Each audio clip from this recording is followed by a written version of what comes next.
Hi, this is Majin Oni. Here's my comic reviews for July 4th, 2012. It was an expensive week, unfortunately. I tried to bring down the costs a little bit, but I got jacked up. Stupid comic book store. Anyways, let's take a look at what I got here. First up is Dial H, number 3. Earth 2, number 3.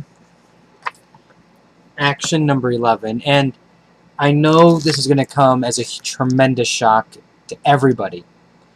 But this is the issue where we're going to learn the shocking reason behind Superman's new secret identity. This is so shocking. This cover's on fire. Stormwatch number 11. He-Man and the Masters of the Universe. I was really curious, and it was an impulse buy. The strange thing is, as I was reading this book, I was hearing the He-Man voice. It was, I don't know, it was crazy.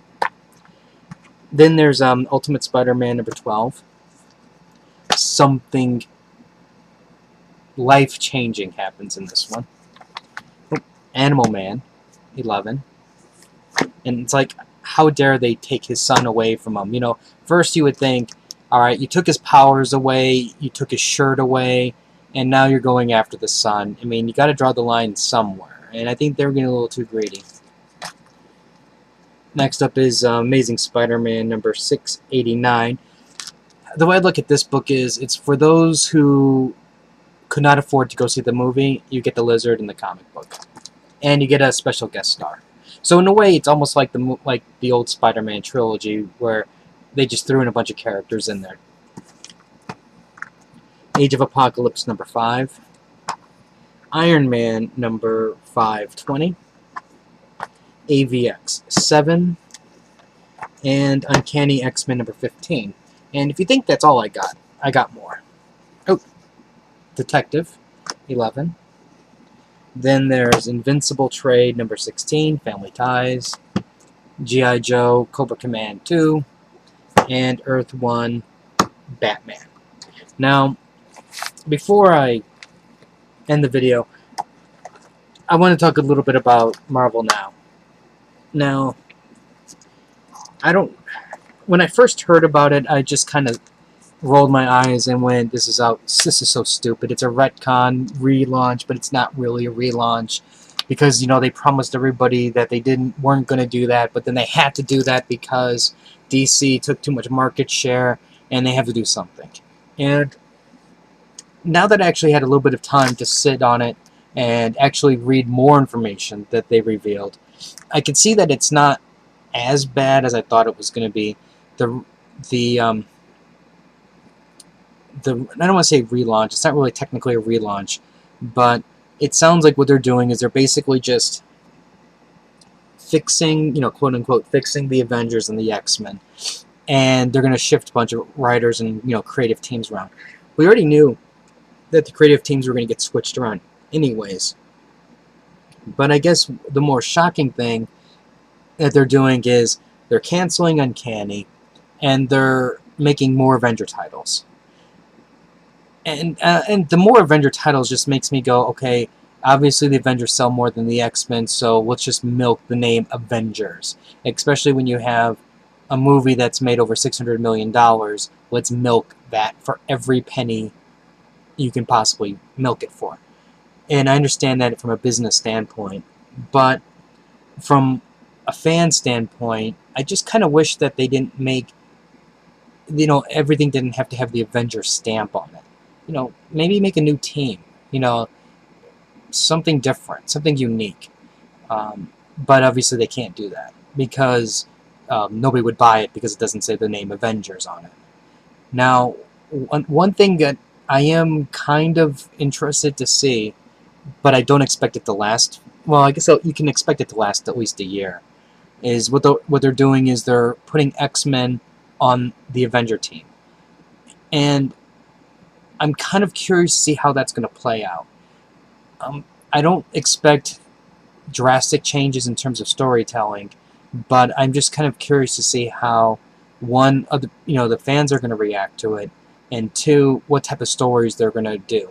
Now, I remember reading they said something about, technically now that they're putting X-Men on Avenger teams, they're going to change up the villains a little bit, and it's possible now where you're going to see the Avengers fight Apocalypse. I like the idea of that, because personally I would love to see how Thor and Captain America and Iron Man handle Apocalypse. We've seen the the X-Men do it over and over and over again, but I think it'd be nice to see that. And I would really, and as a general rule, would love to see villain swapping more often. It's like, I've seen Spider-Man fight the Green Goblin hundreds of times, but, wouldn't it be great to see Daredevil fight the Green Goblin a few times? Or, heck, even Iron Man fight the Green Goblin once or twice. I think it'd be nice just to see the change-up. But, because of the way the writers write, and the way a lot of times fans react towards things, they don't normally do that. And I would say I for one would like to see that. The one thing that I thought was rather stupid was how they're retconning the Red Skull to be a mutant hater instead of how he believes he's the part of the master race. I mean, in theory, it's I'm the master race and everybody else is pond scum.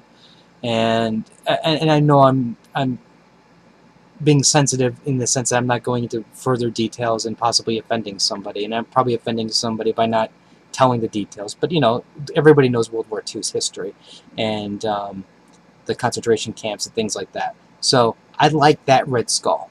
I mean, that Red Skull to me is grounded in history, and he's evil.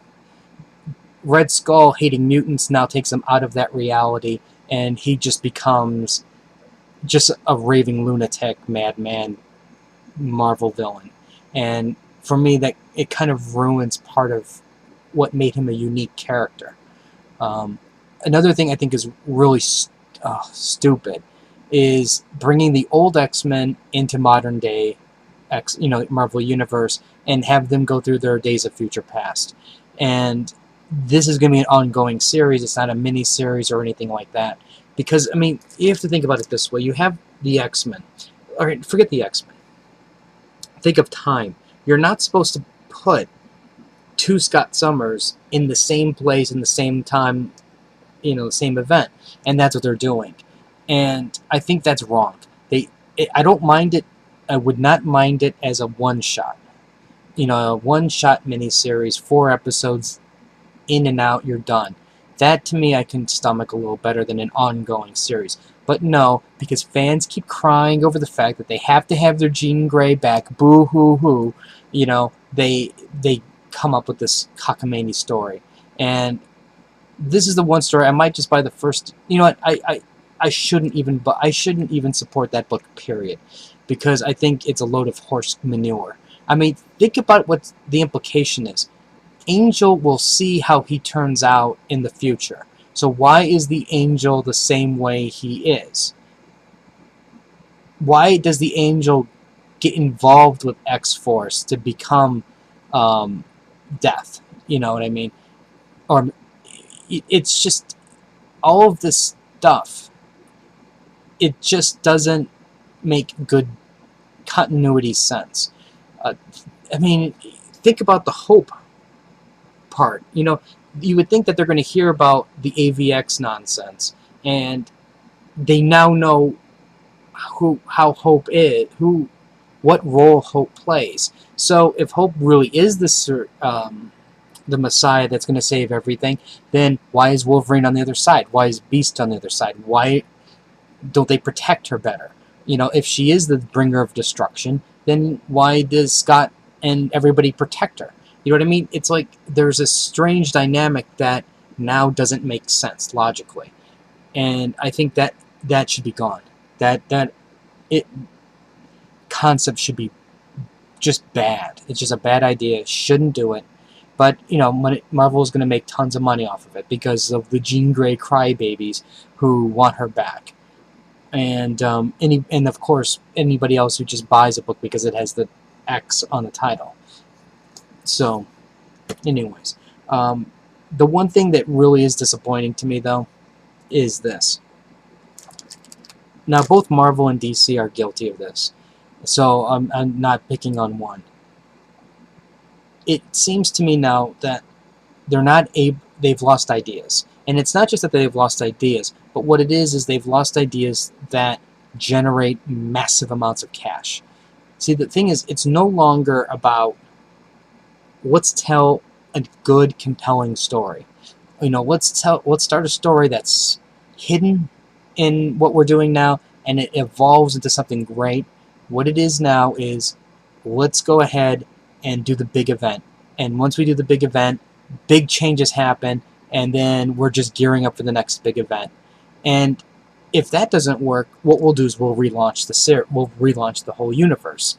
And a classic example of what's going on with DC is, DC was rather successful with their relaunch. I mean, they dominated the top 10, they dominated in sales, and what happens? Marvel slowly started chipping away at it, right? A little bit at a time. So what did DC do? Now let me watch. This is the one issue that does. Okay, here it is. They have to do something, so they do the zero issues. 52 zero issues to tell the hidden story behind the number ones. There shouldn't be any hidden stories behind the number ones. When you do a relaunch is supposed to be the starting point, not the starting point, temporary starting point until a year later, so this way we can do the zero issues and we can gouge everybody out of more money again. And this is ridiculous. I mean, I don't like this game that both of these companies are doing. DC is probably going to dominate this month that these come out. Then Marvel's going to do their thing in February, and they're going to start releasing number ones here and there. And some titles aren't affected, but the number ones are all going to sell like crazy because people are going to be like, "Oh my God, it's a number one comic, and I got to buy it." And because it's going to put my kids through college and blah blah blah blah.